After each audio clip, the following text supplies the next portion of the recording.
All right. Well, welcome to the Texas School Safety Center podcast. We are excited to have you all here today. Mineola ISD, you're going to be talking to us today about how you have implemented a Guardian program together with your PD program. And that's something that a lot of school districts aren't doing, and we want to make sure that they know that this is also an option, an innovative option that they have available to them. But before we get started, we want to make sure our listeners know exactly where is Mineola ISD, your school size. So let's start with the superintendent. Tell us about your district, the community size, and how long you've been a superintendent in the school business. So my name's Cody Mize. One of the unique things about me is I actually grew up in Mineola. Oh, so awesome. Kindergarten through 12th grade, attended school there before leaving to go to college. And after several years in education, was able to make my way back. I've started, this is my 19th year in public education. So I've been a superintendent for 9 years. Started out as a teacher to coach, moved into the role of a high school assistant principal, elementary principal, high school principal, and then superintendent. So it's been a very good run. But our district, we're located halfway between Dallas and Shreveport, just a little bit north of I-20, about 80 miles east of Dallas, at the intersection of Highway 69 and Highway 80.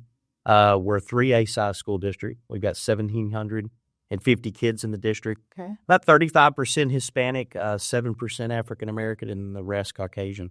And so we are kind of, I guess you would say, a retirement community. A lot of folks retire from the Metroplex and come there, but we've seen since after COVID, a lot of younger families that are able to work remotely have been moving to Mineola. And so we've seen some real increase in enrollment with families coming back. And obviously you've got access to high-quality health care in Tyler, which is 30 to 45-minute drive for you. And a lot of people that work there in Tyler or work remote. And so it is a growing school district. We just passed a bond and built our first new school in almost 40 years. And so we also done the primary, and we're in the process of getting ready to do a CTE center, which is a remodel of one of our existing campuses that we have there, and then build a new auto mechanic shop. So we've been in the construction business for the last couple of years, but a really good place to raise a family. Our last TEA accountability rating, we're an A district. Wonderful. And so we're very proud of our academic accomplishments, and it's a great community to raise a family, and just a good small town behind the Pine Curtain in East Texas. How many campuses do you have now? So we have 4 campuses. We have a primary, which serves grades pre-K through 3rd. Okay. We have an intermediate, which is our 4th and 5th. Middle school for us is 6th through 8, and then high school 9 through 12. Okay.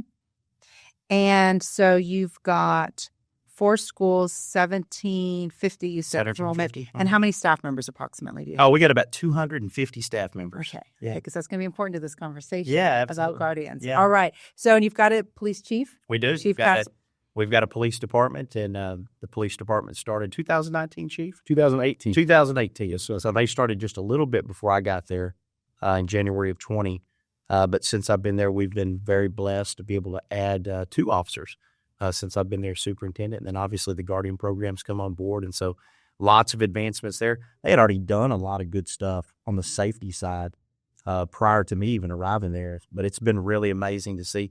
I've seen that transformation from how it was when I was a student, or just kind of watching from a distance, to what it is today, and lots of advancements in school safety at Mineola ISD. Well, let's meet your chief, Chief Castleberry. Yep. How long have you been there, and what is your career in law enforcement? So my name's Cody Castleberry. I'm from Mineola too, believe it or not. Hometown boy here. Funny thing, me and my superintendent went to school together. Came out of the same, came out of the same class. So, and we've got a lot of folks there at the school that are from our period of time now. One of our school board members was in our class, so it's a nice setup we've got. But I came to the school district, and I started in law enforcement in 2006. Got out for a few years there, to try something else. We all sometimes have to make different decisions on which way our career's going. Right. But in 2018, this was after, and it was driven by the school shooting in Santa Fe. The school district in Mineola decided to start a police department. I threw my name in the hat. Really didn't think I was going to get a call. Guess I interviewed well, because here we are. So we started out with just me. The agency became an agency in November of 2018. Okay. In February, I was able to hire a second officer. So we kind of split the district up between me and him, half and half. Since then, we've taken on, I went from just the law enforcement side of things to where now we handle everything safety, security related in the district. You name it, and it probably crosses our. So emergency management, the doors, all the drills. Everything. Doors, camera, drills, training, staff training, everything except the fire extinguishers. Okay. Maintenance still has those. Yeah. So Good to know. Good to know. And they can have them. So there's a lot of them. And you hired Officer Capps. Yeah. So that now we move forward into, Uvalde. Mm-hmm. Uvalde happened. That changed everything for us. And what I mean by that is my mentality, and I've told my guys this, I've told everybody this, changed from we need to start, instead of hoping that we never have anything like this happen in Mineola, we need to start planning on it that it is going to happen. And if it looks like that, and you know that it's going to happen, what are you going to do to prepare for it? What does that look like? And I think if you approach it with that mindset, it's real easy to figure out what you need to do. The school board in July, after Uvalde, decided to give us another officer slot, and the same night gave us a guardian program, authorization to build a guardian program. It didn't go before the town. There was not a committee. There was not a lot of public input other than, I'm sure, what the school board members had to say about it. I think if you wait on everybody to tell you what you should be doing, you're playing from behind. You ask 10 different people should you have armed staff, you're going to get 10 different answers. So that's what they elected to do. I was hesitant about it because you're taking somebody that doesn't live in that mindset and asking them to do something that most people aren't prepared to do, and that's take somebody's life if they have to respond to an emergency. But like I said, they gave me another officer, and I made some calls to some good friends of mine, and they gave me Officer Capps' name and said I needed to call him, and I did. And I brought him on knowing that he had a very robust training background. And I thought that he would probably bring a lot to the table in trying to establish a program like this. And so he has. Before we get to Officer Capps and that training piece, I do want to go back because you said, you had to go through your board, obviously, Yes. and get that. How was your board with that? Because we know, post-Uvalde, everybody was asking, what are we going to do to keep our kids safe? Yeah, I think definitely the situations that took place at Santa Fe and Uvalde, obviously that ramped up support from the board and conversations that began to take place. I had at the time, a board president that loved very dearly, loves our kids, love our staff, but very hesitant about any staff member carrying a firearm. And so that took a lot of conversation and a lot of encouragement from some of the other board members to help him get to a position where he could support that. And then obviously the leadership from the top drives everything. So our board, just listening to that and realizing, okay, we're going to take that next step. We're going to choose to arm staff, but we want them highly trained. And so kind of the expectation, we had no idea. We were proposing the guardian program, but in the very same board meeting, our board is, hey, we want to open up another police officer position to help provide some of the training that goes with this. And so that's the leadership from the board.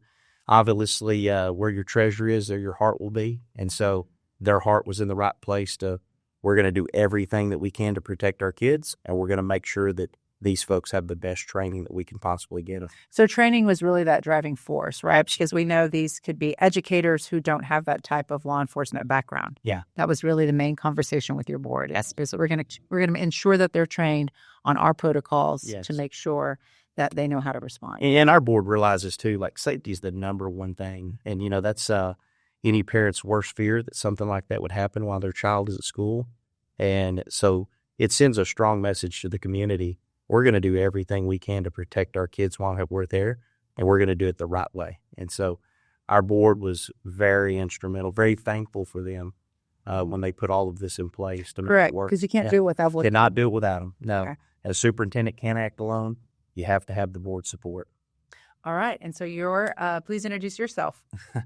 My name's Seth Capps. So My career in law enforcement is actually fairly short-lived at this point. I got into law enforcement late in life. I was 30 years old before I became a police officer.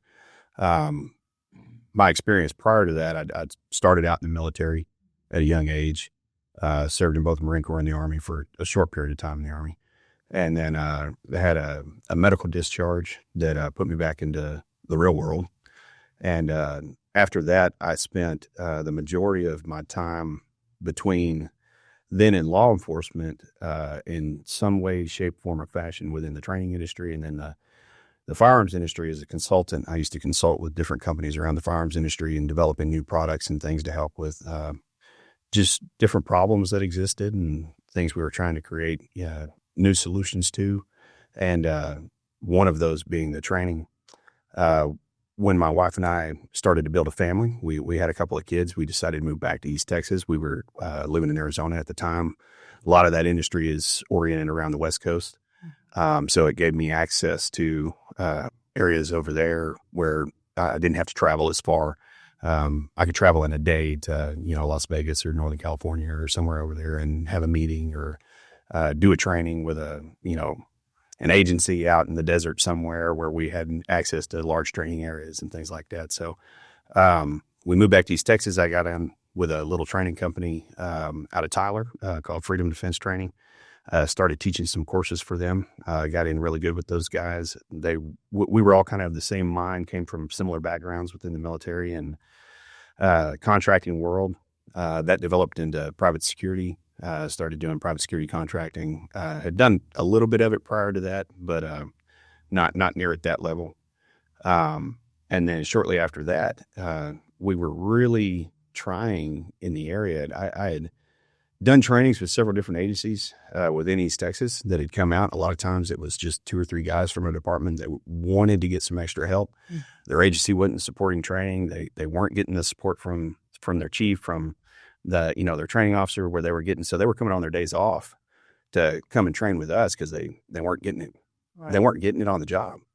And so in an attempt to try to get more law enforcement on board with, the idea that, hey, you've got to do this stuff. You got to train.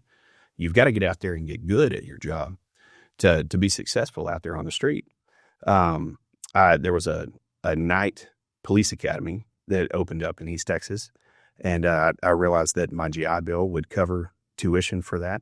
So I enrolled with the way of thinking, well, hey, maybe if I'm one of them, it'll draw more to come out and train. They'll come and listen. They'll come and put some time in if I'm one of them. I really didn't have any aspirations of getting into law enforcement at the time as far as it becoming my full-time job.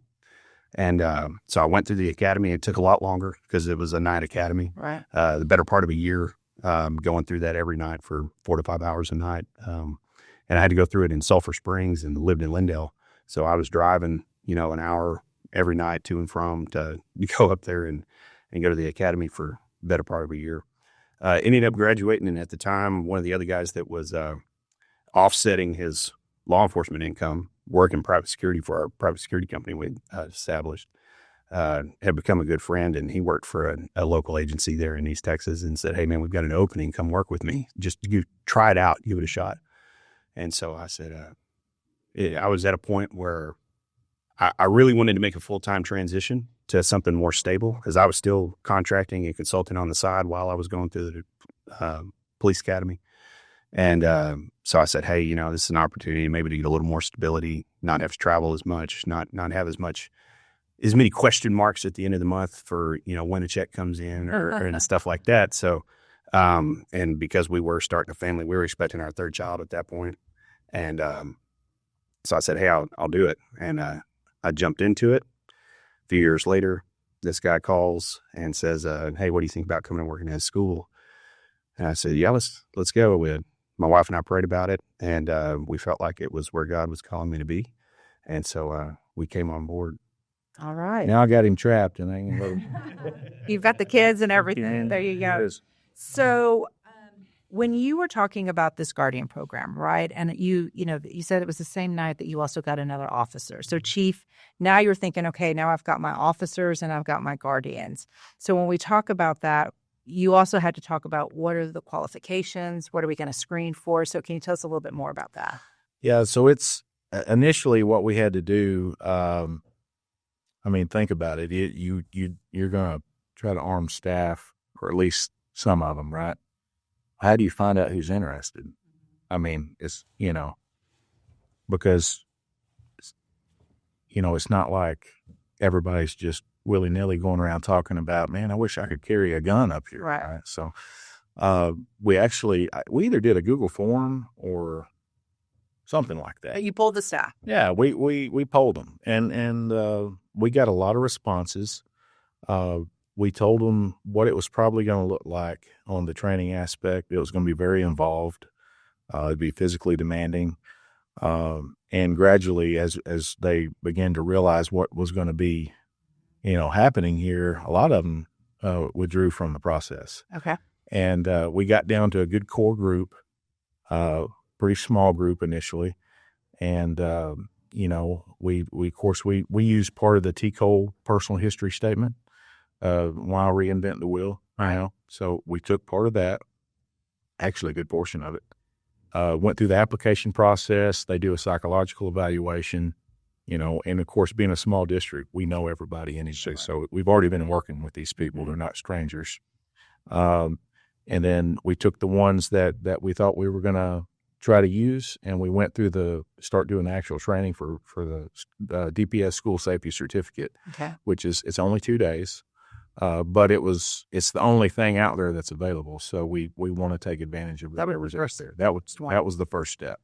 So, they went through that training. I think the initial group was, I don't mind saying the number because that's not the number anymore, but I think it was, how many we have? We started with 13 that went through the training. We ended up activating 9. Yeah. So we had two. Some in training. Yeah, one that didn't quite make it through training. Yeah. And then we had 2 that decided after going through the training that just mentally, physically, emotionally. But that's really the point, right? Because you don't want to put people in That's right. who can't do it. And that's what I mean why I was hesitant, because, we need to be able to make sure that these people are prepared to do this, because this is very serious. This is not anybody can go and get their LTC and carry a gun. That it's not hard to do. We know that. And that wasn't the implication. You weren't saying who wants to carry a gun on campus. The question was who wants to respond to an active shooter. We want our people to be better trained than, generally speaking, the average cop that's on the street. And that's not a knock to them. It's just that's the level that we want them to be trained at. Because coming from street cops like me and him were, we know that there's a lack of training out there in law enforcement, and a lot of it's due to funding or manpower issues. That's just where we're at. But we need to set a goal to be, a higher standard, and we need to try to build the best program out there. And that's an opinion thing, but that's our goal. We want to be the top. Chief, if I can caveat on that. And because what he's saying, I don't want to put the wrong implication out there in saying that we want our guardians to be better than cops. We understand law enforcement is an all-encompassing aspect. I don't need my guardians to be well-trained in a warrant service. Correct. I don't need my guardians to know how to do a traffic stop. But I need them to be better than the average police officer at responding to an active killer, which is their job. In your school. In our school. Which is what Correct. you know. Right. So in saying that, we ultimately went into it with the idea of we're creating a special unit. And anybody in law enforcement, military understands that with that comes certain compromises, as opposed to looking at a big picture like, all-encompassing law enforcement. We're strictly focusing on creating experts at active killer response in our district, on our home turf, on our playing field. That's it. And that's their whole role. We're not teaching them how to respond to an active killer at Walmart, which some of the other curriculums that are out there kind of focus on a more broad spectrum curriculum for active killer response. Ours is specifically tailored to responding to protect our community, our staff within our district. Which you could also say that is one of the pros of a guardian program because the district gets to determine that level of training. That's right. Right. And so then you can really ensure that that training is then still myopic and that it only is on Mineola ISD. It's not from a broader perspective, which you also already have because you also have officers. And I think that's one of the things that I don't want to also forget in this conversation is it's just like you said, you also have an ISD PD. You have officers that can take care of all of the other law enforcement duties that you are now required to have because of House Bill 3, which you already had beforehand as well. That's right. So again, it's not you decided we're not going to have anything and we're only going to use the guardians. You said we want to add to this because we want to make sure that whoever's responding is going to know our schools. That's right. Okay. So what type of roles, I just want to make sure we're clear, what types of roles are assigned to your guardians? Is it anything else or just that one specific role? So the police officers for the school district handle, like I said, everything law enforcement and safety and security related. The guardians just do their norm. They already work for the district. Whatever that job is, they serve in that role. I want to say this. We prefer not to have classroom teachers as guardians. Okay. And that's because they have a student assignment. They're attached to kids and that they, if they have to lock down in an active killer event, they're locked down in the classroom and they will be able to protect that classroom full of kids. And that's a great thing for those kids, but it doesn't help what's going on out here or wherever the incident's happening. So we prefer to have people that can move about the district freely. And there's a lot of roles in a school district that could be that. Correct. So that's the goal is to, have a team available that can come in and plug right in with the law enforcement guys. And we're all reading from the same sheet of music. We know the chain of command. That's a big thing. You don't want to find yourself in a situation where you have an SRO agreement with a county or city.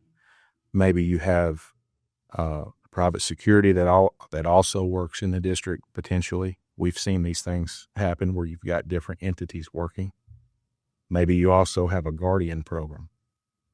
You can imagine if you have 2 or 3 separate entities within a school district during a critical incident, if they are not really tightly integrated with each other, that creates a very dangerous situation.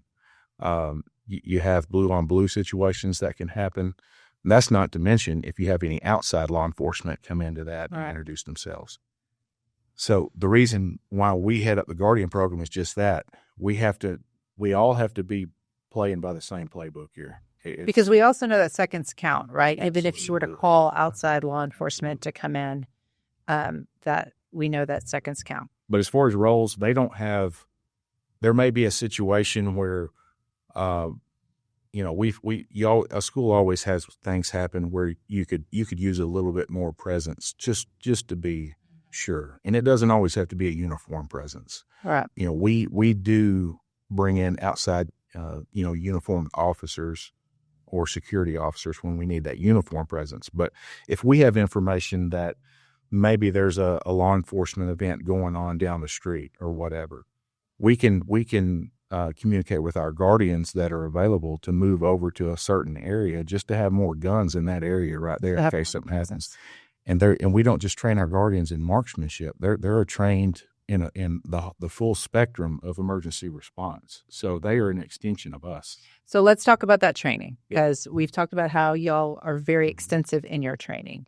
So let's hear it. What are we talking about for if you were going to be a Mineola ISD guardian? What type of training does that involve? So primarily, yes, marksmanship is a big part of that. And anyone who has carried a gun for a living knows that if you don't use it, you lose it. It's one of those things that is a very perishable skill. So what we believe in our training philosophy within the program is it needs to be frequent, it needs to be consistent, and it needs to be current. So our guardians, they operate on a 12-month training schedule. They're split up into small teams. Each week, a separate team goes out and trains. It's guided. Sorry. How many guardians do you have total? We can't tell you. Oh, you can't tell me that. That's right. So you have 4 teams of guardians. Yes. Okay. Yes. So I try to keep each team that goes out. I typically don't take it somewhere between 4 to 6 of them at a time within that training day. As an instructor, as the one who's leading the training, for me, that allows me the opportunity to be more hands-on. I get to focus on the development of their individual skill set instead of just kind of looking at the group as a whole. When you've got 20 or 30 people out on a line, the best you can do is focus on safety. Right. And so instead of worrying about, is that guy flagging the line? Is this one using proper muzzle discipline? I can actually focus on the development of their skill set as marksmen on the range. And then individually, when we are off the range, focus on the concepts and the role that they play in active killer response, and then transferring that knowledge to them at a more individual and hands-on level. And tailor to their individual learning types as well. And you said there was about 4 in each week. Is that what you said? You're training how many? No, he only trains 4 to 6 at a time. 4 to 6 at a time. Yes. So he can have each more month we have 4 teams. Okay. Each one of those is made up of anywhere from 4 to 6 guardians within the teams. And then sometimes it may only be 3. It just depends on, because the beauty of having a schedule built that way is we also have a little flexibility. So if your team is training on one day and, there's something that you're having to do for TEA or there's a requirement for you to be at a training for your primary role as an educator. I'm not going to get in the way of that for our guardian program. Hey, just come out next week with Bravo team. Okay. And so we have it built where we can have that little bit of flexibility, but guarantee that every month they're getting training. Okay. So that's how we kind of structure it. 6 months out of the year, they're on the range. Mm-hmm. We do every other month. We go to the range and train marksmanship. So they come out every month that they're not on the range. We focus on building those additional skill sets. And what that includes is not just active killer response as far as stopping the shooter. We focus on each tenet of active killer response. So stopping the killing, yes, but then stop the dying and get the injured to higher medical care are the other 2 parts of that. So once the killing stops, the job doesn't stop. You're still the primary responder to an active killer event. And so you need to learn the things that are going to be important in stopping the dying. So we focus on tactical medicine, triage. They go through TAC-Med courses. We've brought outside TCCC instructors in to run them through TAC-Med courses. They're certified in that. They're all CPR certified. They're Stop the Bleed certified. And then we integrate that training on those off months when we're not on the range into live scenario type based training within the hallways, or we'll go into, right now one of our old buildings, since we built the new primary, is vacant as it is renovated to become our new CTE center, which is awesome for us because it gives us a training ground. Right. So we actually get out into the hallway every other month. We put basic scenarios out there and focus on these skill sets, a lot of times beyond just stopping the threat. Right. We take a little bit from a lot of different training curriculums, because right now I don't believe there's a curriculum out there that really encompasses the role of a guardian. You can't say that just this or this or this will do it. So we draw from alert, we draw from TCCC, we draw from special operations manuals within military forces as far as things like that go. And there's a few guys out there right now. Kyle Morgan, Blake Cook with Blue Bearing Solutions are changing the game as far as putting curriculum out there, involving what it takes to respond to an active killer. I know those guys personally. We've been connected through some of our vendors that we are using that are becoming important parts of school-based law enforcement, like Fold AR. Corby Hall introduced me to those guys, and so we've started doing a lot of meshing as far as what we're doing down here in Texas, what they're doing on the East Coast, and trying to bridge the gap in what that looks like for active killer response and these new elements that we're able to bring to the table, like the Guardians. Mm-hmm. So now to the point where our Guardians are training in the concept of rescue team formations, so that even though the threat may not be neutralized, as long as it's distracted and isolated, which are part of those tenets of stopping the killing, distraction, isolation, and neutralization. Even though we hadn't got to the neutralization part, which is our job, right? I'm not training guardians to do CQB like an assault team. I just need them to stop the killing. Right. That just means the threat needs to be, at a minimum, isolated and distracted from killing anyone else. If they're focused on them, then the killing has stopped. But that doesn't mean that the dying has stopped. And that's the next piece. So we focus on how to take armed response teams, first responders, hopefully, that have showed up, or other guardians who have been through our triage, our tactical medicine training, and start addressing casualties right then, transitioning into that next phase of stopping the dying before we even get to the phase of neutralizing the threat, as long as the killing is stopped. That way, the dying can stop, and we can start focusing on getting those casualties transported right then and there. That way we don't turn into a statistic of preventable deaths, right? We want to prevent those that can be prevented. And they go into it with the understanding that you're not going to be able to save everybody. Right. But we're going to save everybody we can for as long as we can while we're breathing. So the training is every month, you said. Yes, ma'am. So obviously, if they're school district employees, they're not doing then their role on that training day. So that means you had to account for costs. I'm assuming you provide subs when needed, those types of things. We have very few classroom teachers, though. Okay. Very few. So you don't necessarily need a sub for all of That's right. Yeah, I mean, sometimes we rotate aides that may be able to cover the class for and it's half-a-day training, which makes that a little bit easier, but sometimes subs come in. Right. And the campus principals are completely on board. And so they're so thankful that these people are going to do this. So that is there's not a burden to them at all. So that's Now, I'll comment on that, though, because they weren't always on board. But one of the things that we did was every time, so twice a year, we hold once in the winter and once in the summer, we have what I call a skill set evaluation training. Okay. And that is where we actually do bring an outside company in. They're very reputable. They bring experienced, a lot of times paramilitary, law enforcement, role players that know how to escalate a situation. They know how to read the situation. They pump the gas when it needs to be. They back off. If they're receiving the proper response, then they'll cooperate. If not, then they step it up and require our guys to actually put forth the effort to do whatever the situation requires. We bring them in and do force on force scenarios. In the winter, we do a full day of that, usually anywhere from 8 to 10 hours. We come up and the school shut down. We do that. That's the one time we come in and train on a holiday. And then the summertime, typically in July. So summer school's done. Right. We haven't quite started hitting the gas preparing for the new school year. So all the staff isn't back. We take advantage of that little window. And we come up and we usually do 2 to 3 days straight of that. So we'll do a train up day. We bring in experts to come in working on different things tactic-wise with how they're moving through the hallways, really confirming and then reiterating the training that they've been doing all year. And then we'll do a full day of scenarios where a lot of times we get 5, 6, 7 different scenarios in within a day for each team. We'll run through multiple scenarios, multiple buildings, multiple different deals, 1-shooter, 2-shooter. Large mass cas, hostage even situations we've gone into with them. And so that'll be all encompassing. In conjunction with us. Yes, those days we train with them.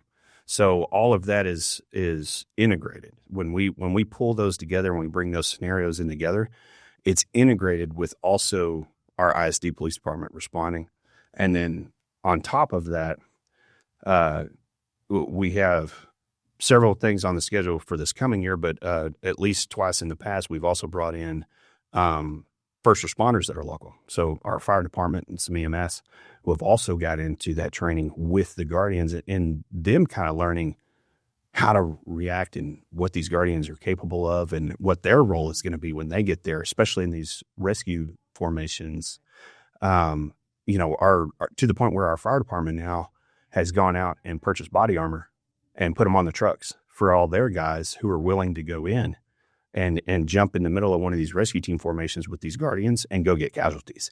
That way they have protection. So they now have started equipping their firefighters with body armor in their vehicles so that if something happens, they're not sitting out by the curb waiting for it to be cleared. Right. They can come in as soon as we say the threat is isolated or the threat has been stopped. Come on now. They're ready to come in, even though they know they may be surrounded by a team of armed guardians and escorted, down a safety corridor to the area where the casualties are to do that work down there. But they're going to have an armed escort the entire time, and that's the concept there. So, and I also hear a lot of communication with your county and with your city, right? With your city. So now everybody knows all of this training that's taking place, and so you're also able to work together, like you said, with your fire, with your EMS, those types of things. So everybody understands what's going on, because I think that's key. Is, that was one of the things in House Bill 3 is sheriffs now have to have these meetings with everybody in the county to say, hey, we have access to your schools, all of the things, because they want to make sure, just like you said, that we know who's going to show up when.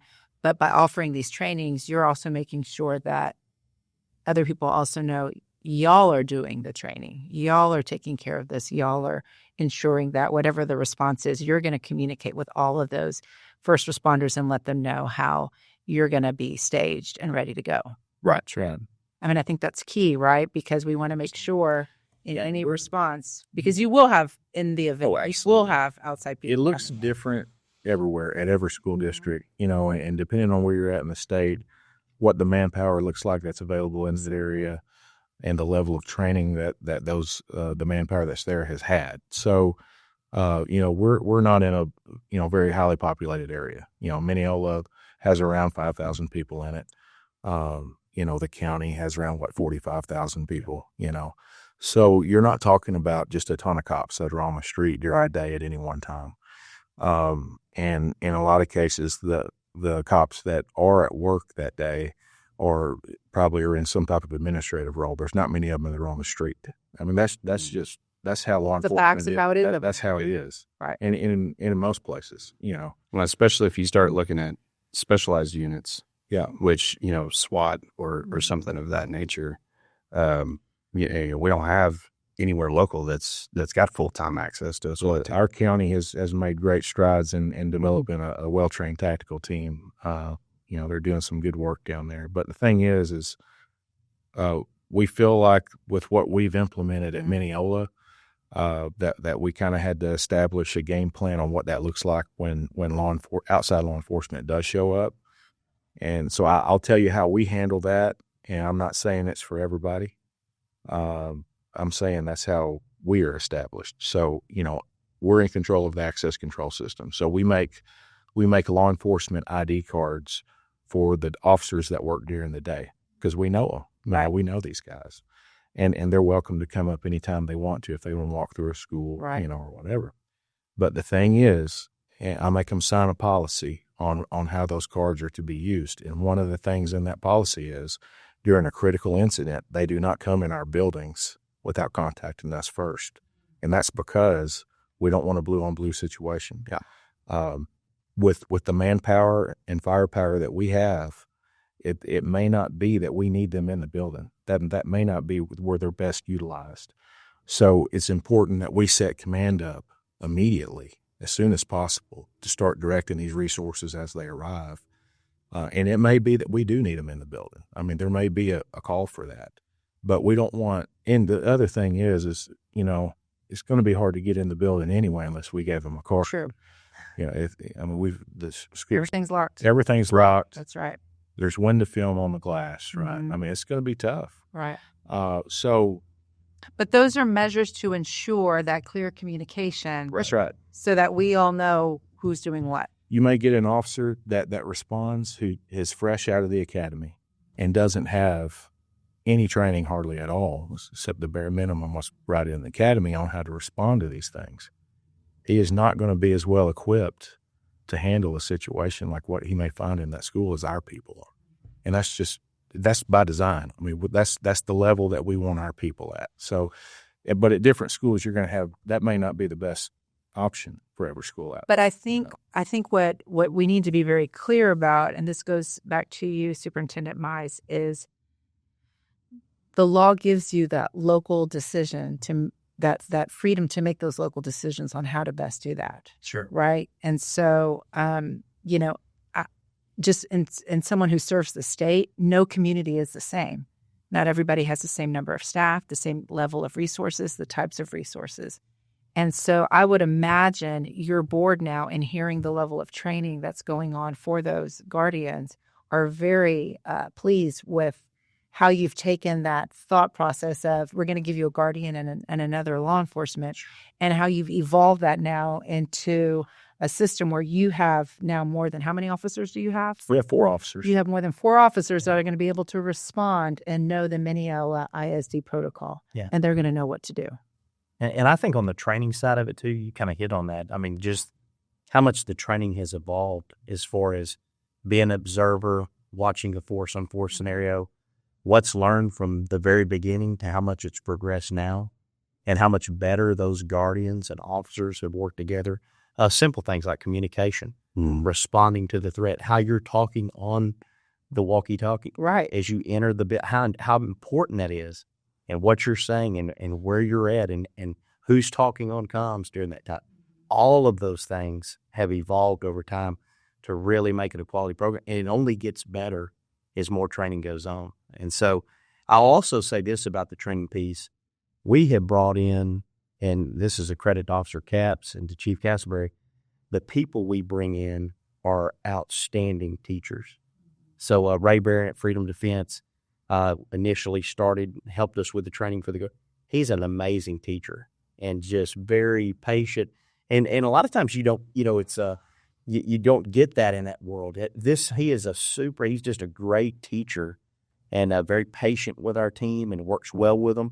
And the people that he has hired on his staff, these are people that have got combat experience, Green Beret, Army Ranger, that train our teams in tactical medicine and observing, watching hallway maneuvers for guardians, and then looking at the other end of the hall and watching these guys working with a Green Beret who has real-world experience in Afghanistan and Iraq of doing these things in combat situations, training them in close-quarter combat and entering rooms. And so they're getting the highest training that you could possibly get from people that have real-world experience in a combat theater. And that makes us better. And we want the best. And that's what everybody's pushing for. We want the best. We want to find those people, bring them to us, train us, make us the absolute best we can be. And I think the other thing that you mentioned, Chief, you mentioned something. You said, in a lockdown situation, we know what the responsibility as a school, what everybody's responsibility is for a lockdown. And that's one of the things that the Guardian program brings, because they are your own people who know the difference between a lockdown drill, a hold, a secure, a fire drill. They understand that. But also, as you're drilling throughout the year and making those tweaks, I would imagine they're also getting that information on what those tweaks are to continually be better. So it's not just a 4-officer and a chief man team. It's another team that is also aware of all of these safety features. Yeah, they're just basically extensions of us. All right. And it's in all aspects. So, they may see something that, a person walking in a certain area, or something that's not right or whatever. So that they can bring we have a separate line of communication with them. So we have a very good radio system. And this is credit to Chief, because he did the research and he made sure that we did. We have some state-of-the-art radios that work in and out of buildings. I mean, I can be 3 towns over and talk to these guys on the radio with handhelds. And, it's phenomenal. However, due to the nature of the program, our guardians, we don't want them exposing themselves or having to give their identity away. They're constantly on alert. So we developed a secure form of communication with them. We use a specific app that's encrypted that we can talk to them on. And what we have where everybody is within, but ultimately a group chat. But if they see an issue, they can put it out over that line of communication. It goes to all the other guardians as well as to us and in some cases the administration, and make everybody aware of it without necessarily coming over the radio and causing alarm. Right. So at that point, we'll have 6 guardians show up just in the area, and they may be out there acting like they're working on a fence, but they're there watching that guy that's in the parking lot until we can come make contact with them or so on and so forth. So it turns into an immediate force multiplier. Right. And nobody knows. Nobody knows they're there. And that's part of the beauty of it, is they're there ready to go and ready to respond. But they don't have to cause alarm, which is one of the biggest issues that you run into in any community, but especially within a school, is because the moment you put over the radio that there's some suspect individual outside the elementary school, everybody's on, oh gosh, everybody goes on alert, and it causes the school day. Absolutely. Yeah. Absolutely. Well, and our whole purpose as school-based law enforcement is to create a safe and secure environment that in conjunction develops a educational environment. We want a solid, something that supports the development of a secure and comfortable educational environment so the kids can learn. Well, if we're constantly causing alarm like that, it does nothing but take away from that.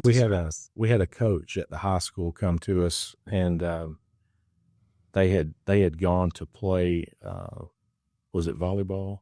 I think it was volleyball. Oh yeah, volleyball. And she comes to us and she says, this about when they went down, and they go to these different tournaments and whatnot. And it's funny, and we didn't realize that the kids really paid a whole lot of attention to what we do, and how we're robust our program is. And they said that every school they go to, they critique it, the kids do, and say, oh yeah, Officer Capps and Officer Castleberry, they wouldn't let that fly right there.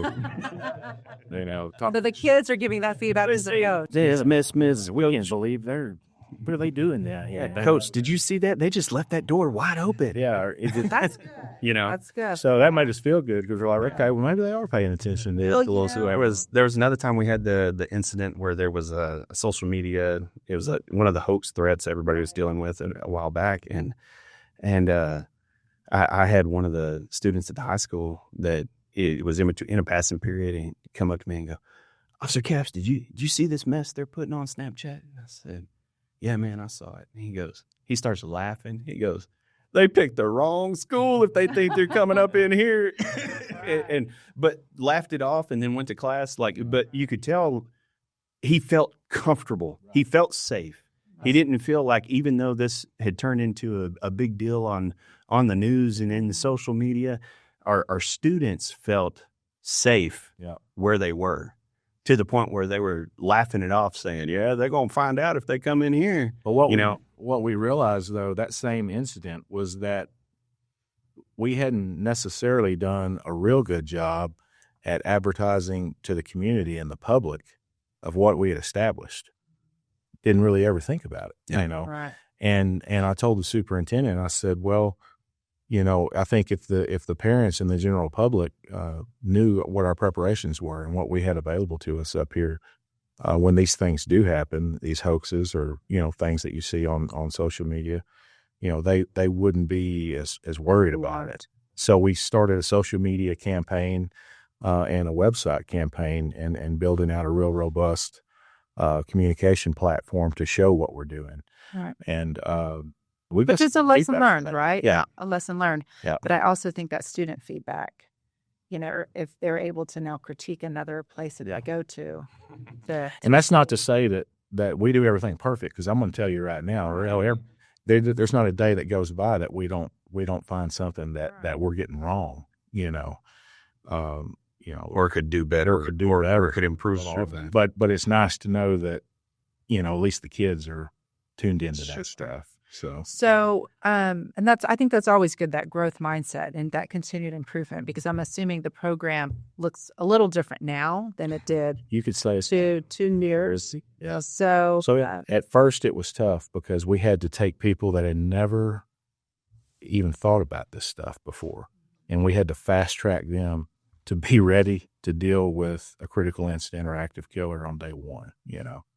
So the challenge was, how do we cram pack this training in so fast to where we can at least feel comfortable putting them online. Because you got the program. What did you say in July?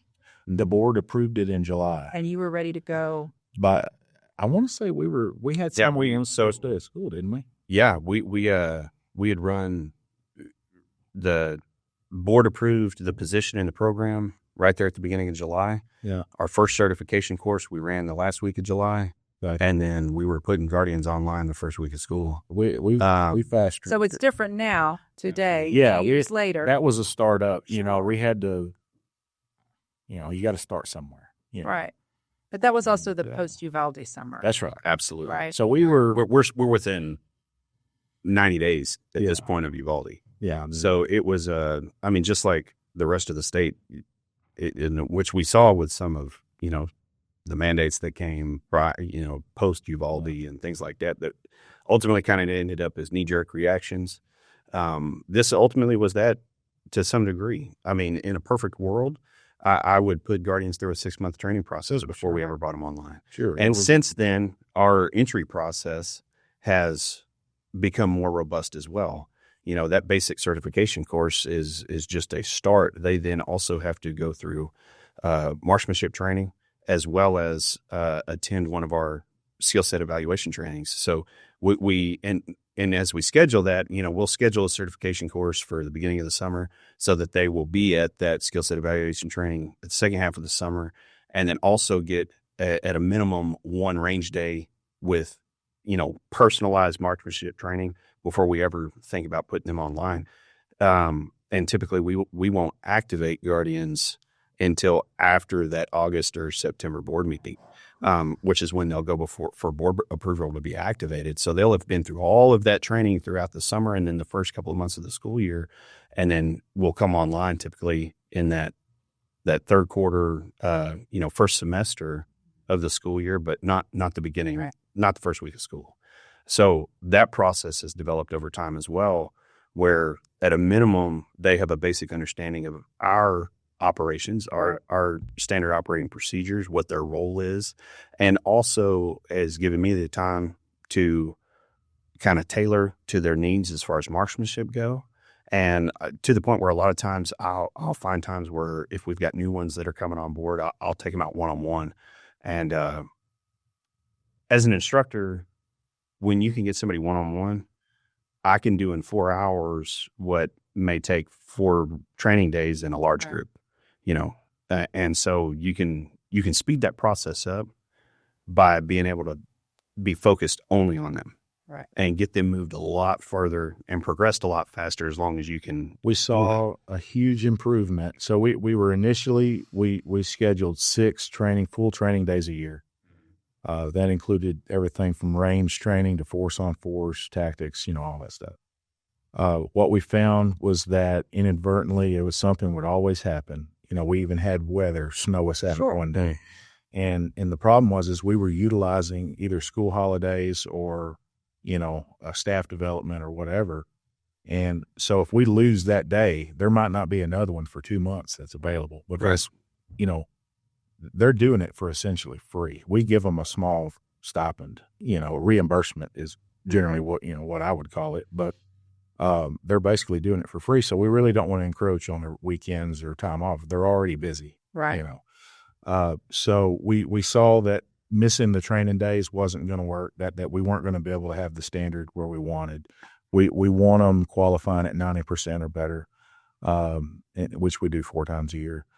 And it was hard to get them there with that model. Right. So And ultimately what happened was we hit a plateau. We hit a plateau where, from quarter to quarter, it was a lot of going back and retraining what we had worked on last time to just try to get back to the level we were last quarter. Mm-hmm. And so there was we weren't growing. Their skill sets weren't evolving. They weren't gaining new skill sets. They weren't evolving in their marksmanship training and necessarily getting better, that we were just kind of maintaining. And that's not what we wanted to do. That's not where we wanted to be at. So I think it was December. Thanksgiving. Just started Thanksgiving last year. Thanksgiving last year, we had a training day scheduled. Weather was coming in. It looked like we were going to get snowed out. There was a chance we weren't going to get to go out there. We had several that weren't going to be there because they had scheduled family vacations before we had been able to get this on the schedule.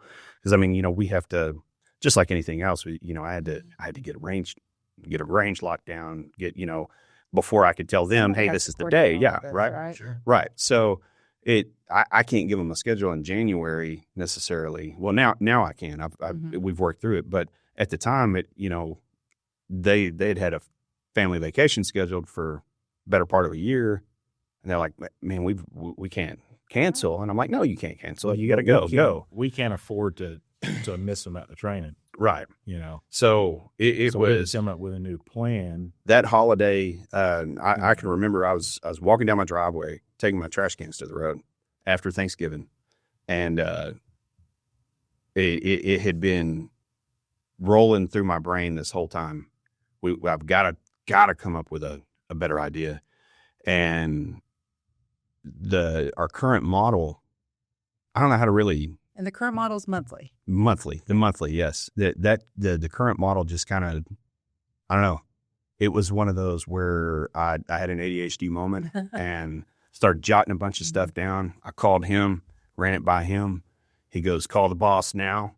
So I called him And he did. that same day. Right after the back, and he was like, I back it 100%. He said the school will make it work. If we need subs, we'll make it work. You've got our support. Do it. And so that December, I once we got back to school after Thanksgiving, I called a meeting. I brought the whole group of guardians in, explained the plan to them, assigned them teams, and broke it down. We kind of field tested it that month of December, which was interesting because we didn't get to break it up per week. I had to stack them. And then we did our force on force in January. And then February, we kicked off our first 12-month cycle, which we're completing are about to complete this next week. Right. So this month is our first full 12-month cycle of this. And what we have seen with that is there's no longer a plateau where we're just going back and repeating and going back and repeating. But now the skill sets, marksmanship wise, as well as the tactics and the things that they're doing, going into these new realms of the rescue team formations and the understanding of security and what that looks like in an active incident and building on that each month. Now they're staying frequent, it's staying consistent, it's staying regular. And we've seen a constant increase in incline to the point where, in 2025, we're actually implementing a new qualification to the program. Outside of our first qualification kind of mirrored the DPS handgun qual, which is very basic. Any trooper, whoever is working, they got to be able to go out there and shoot it, 70% per TCOL. Well, we held them to 90. They had to be above 90% pass rate for that qualification. And they are shooting some compact handguns out at 25 yards. I mean, that they had to meet the same standard as a police officer, but with tiny little pistols. The subcompact gun. Yeah. I mean, it's And- impressive.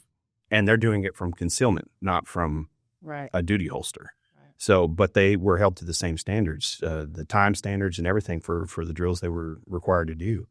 And so after a full year of that very targeted training with these guys every month as a group, and every week going out and training a different group, each week getting training in, we've gotten to a point where I said, hey, this qualification is no longer a representation of where you're at. I can't gauge proficiency anymore off of this because I don't even question whether they're going to be over 90%. I mean, half of them are shooting perfect every time. I mean, it did not reflect what a qualification is there for, which is to gauge proficiency. Right. So we have a new qualification that's going to be implemented the 2025 training calendar. That'll reflect where they're at skill set wise. Good.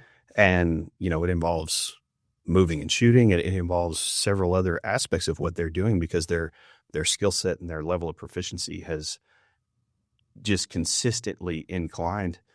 And a lot of honestly, at a level that I haven't even seen in a lot of professional organizations that pride themselves on this type of skill set, where I love having my guardians. I'll take them any day of the week. So now we've got this great program. You're almost 2 years in, but you also, we know the spring brings about budget, right? Sure. We start planning for the next year. This isn't free. This isn't something that, that is you're reimbursed for either. So tell us a little bit about how you work with your board on that budget planning to ensure that we have both that PD and, the guardians. Yeah, so I think Officer Capps and Chief, they really hit the nail on the head. I mean, we kind of built the plane as we were taking off and flying. And so it was a constant adjustment to see exactly how many training days, how much ammunition, trainers that we were bringing in, what that's going to look like. Right. And so, but it really just goes back to what's important to you. And I think that's from a school budget to a household budget. What's important to you is going to get done. And so if safety is a priority, you're going to find ways in the budget to make that happen. And that's what our board has done. Okay. And that's what we've worked really hard to do, to make sure that, and we've been conservative and spent wisely, and we want the best bang for our buck. And so, we just build with safety in mind, and we're going to make sure that those things get done because it's very, very important to us. Yeah, I just want to make sure that everybody understands, I think a lot of people, while it might be cheaper than a full-time officer, there are costs involved. Absolutely. Sure. Oh, sure. Absolutely. You have to, and I think, that's the other thing is, it's also, as you said, the training just doesn't appear. It has to be coordinated. Right. You have to have people that come in. You have to buy ammunition. You have to provide, I'm assuming, the arms for your guardian, like all of those things. But you have to look at the whole big picture of what all that looks like, because also with an LE, you also have the uniform, you have the car, you have all of those things, and you all have both. But it's because you've been able to look and see how can we fit this for Mineola ISD. And for me, that's that takeaway is what does our community want? And what are we willing to spend to do that? Yeah. And I think the great thing about that makes a guardian program a very effective program to put in place and also help you on the budget side is the people that are guardians, it's conviction that leads them there.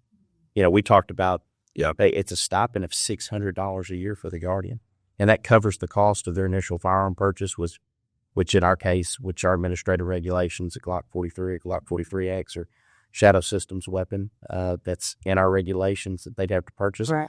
So $600 a year, there's not a whole lot of incentive unless you're intrinsically motivated and convicted this is the role that you want to do. We get a great bang for our buck for people that want to be there and want this training because, and I think a lot of them would say the same thing. The training they receive, this just doesn't stay with them at the school. It transcends taking care of their families, taking care of their church, other civic organizations, community, things they may be involved in. This is training that goes with them. And so it's a great opportunity for them too. That's something that they want to do. And I think it's a great economically way to protect your school. And like you said, not have those costs of uniform, officer salary, car. It's a great. And I think from a budgetary standpoint, the other thing that you have to look at is what options do you have available? Talking about HB3 and the requirement now to have that armed response on campus. And yes, we do have police officers, but we've already established that, you put one officer on a campus. Yes, it's an armed response. It's a presence. As long as that one person can get it done immediately and not need any help. Because statistically, we know that the majority of casualties in life that's lost is going to take place within the first 5 minutes. That's not me making that up. That's just history has showed us, and statistics will tell us. 5 minutes is when killing happens. In that first 5 minutes, there may be some casualties incurred after that, but the majority of them are going to happen within that first 5 minutes. And so, unfortunately, the reality of being a police officer is, yes, you're wearing body armor, you're marked, you have a constant presence, but that presence is also a target. You walk around with a target on your back. So let's hope you're not the target they choose to initiate the attack with, and then you're the only one there, and you're having to wait for somebody that's, in some cases, possibly miles away, to even another school officer to arrive, especially because you didn't get to even make the radio call. So they didn't even know you were in trouble, right? Because they decided to start with you. And that's just the reality of it, right? But with the guardians there, you look at your options, okay? Guardians, marshals, private security, or police officers. Well, private security is going to come with a contract, which is going to ultimately look like a salary. Police officers are going to come with a salary plus duty equipment, training, state requirements, trainings that we have to go to that aren't free, that the state requires from, TICO requires, a vehicle. Not to mention, it's extremely hard to hire police officers right now. It is. Yes. And especially from the salary standpoint with what the market's done. Right. That's a big undertaking because you're going to get what you pay for. So, and you want who you're hiring, you want to be the right person. You don't want to just take what's available. Right. So if you look at all that and you look at what options you have available for the best response, we've got a program now that has anywhere from 10 to 20 participants in it within our Guardian program at any given time. And you've seen my budget breakdown, which I base on a 15 to 20 Guardian program, where we're at with the amount of training that we do, the amount of ammunition that we go through, the outside resources that we bring in, insurance, because the school carries a higher level of insurance for those people, all of those costs associated.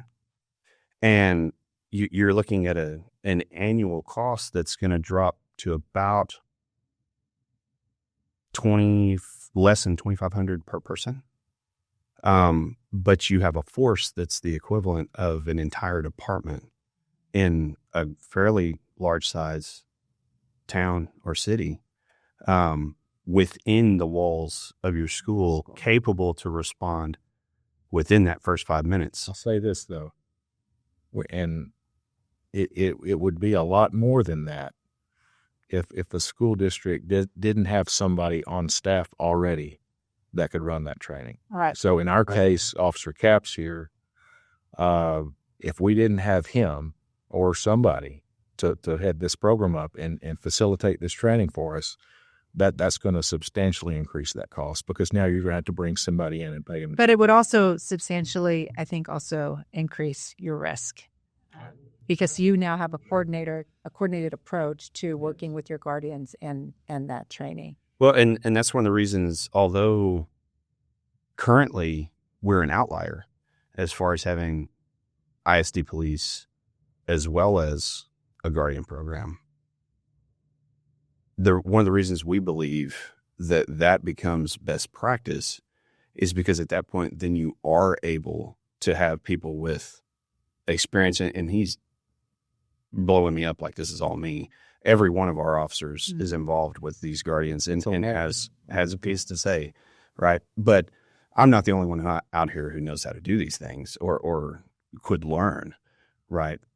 But when you have an ISD police department whose primary focus is safety and security of the district, it's not a guardian program that's run by a superintendent who is focused on every aspect of running a district, not just safety and security, or even a safety and security director who may not understand the intricacies of law enforcement and the integration of law enforcement, the role of guardian and active killer response because it's not their focus.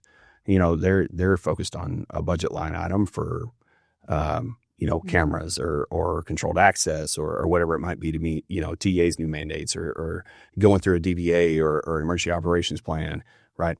They don't necessarily have that piece where they can focus on how these guys are trained to best serve as a response capability. When you put the two together, which is their sole Right. function. That is really all their sole function. That is their it's primary not- function. But it's so big. It's one sole function, but it's so big. I think it could also go wrong really badly. Absolutely. Let me say this. So I don't think I've put this out there yet about what my hesitation was. But I was very hesitant to do the Guardian program. And I'm a believer in the best way to deal with a bad guy with a gun, or as many good guys that are trained with a gun that you can find. I believe that. But I also know that an untrained person with a gun who means well is a liability. Right. And you know, we've got 1,700 kids at Mineola that, you know, they deserve to have people that know what they're doing taking care of them. And not just at Mineola, at every school district. So the penal code says you can give written authorization to somebody as a school district to carry a gun. That's it. Right. There's no other standard. There's no other law. There's nothing. It's optional to do the DPS school safety certificate and get 2 days of training. That's optional. You have to have an LTC and that. We got to do better than that. You know, I think we would all agree that that's not enough. And we have had conversations with some of our local legislators who are extremely interested in trying to find a way to have more accountability. Well, it's definitely an innovative way to look at your options when you're talking about school safety, especially within budgetary constraints. But now that you're almost 2 years in, right, is there anything that you would have done differently? That's a tough question. I can't think of anything. I mean, everything evolves and you learn as you go. And, obviously the program we started with is not the program we are today. Right. And it's got better, and it's only going to keep getting better. But kind of to go back to the why of why we wanted to do this, why we were so passionate about trying to get this started. I had a very good friend of mine. He was the safety director at Grace Community School in Tyler Private School. And he came to me, and this was after Santa Fe, and really he asked me a question, and I tell you what, I couldn't answer this honestly, and I really struggled with it for a long time. But he just said, if you had a shooting event at your school, and you lost student lives and faculty and staff lives, and he said, if the newspaper and all the reporters showed up and they asked you, did you do everything in your power to prevent this from taking place? And he said, if you don't have a Guardian program, did you do everything you could? And I could not answer that question truthfully to him. And that's a big piece to, not that it's the, the perfect answer, but it's a supplementation to what we already have just to make things better. And I can't tell you how good it feels as a superintendent when I go to a big event in the district. And you think about everything that happens after hours, right? Not just when all of our kids are at school. There's sports, there's events, parent events that come up, lots of things in the Christmas holidays.